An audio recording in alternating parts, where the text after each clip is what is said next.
la prossima volta che incontra Zaia che cosa gli dice?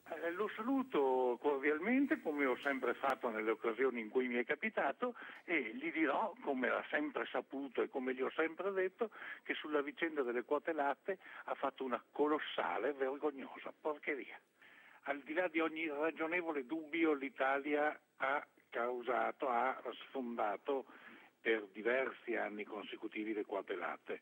È stato un inganno perpetrato agli agricoltori, gli è stato detto sfondate pure, sforate pure, hanno sforato. Tant'è vero che questa vicenda ci è già costata più di 2 miliardi di euro in Europa. Tant'è vero che Zaia aveva fatto una cosa corretta all'inizio, ecco la mia ricostruzione, aveva nominato una commissione d'indagine composta da uomini della Coldiretti, dei Carabinieri, da una molteplicità di soggetti.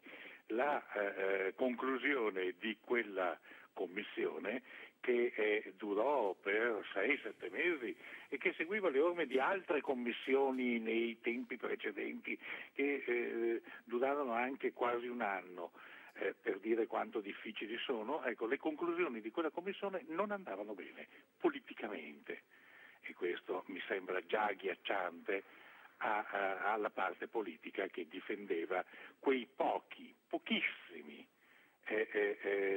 truffatori, perché questo è il termine, pochissimi, non la grande maggioranza. La grande maggioranza ha pagato.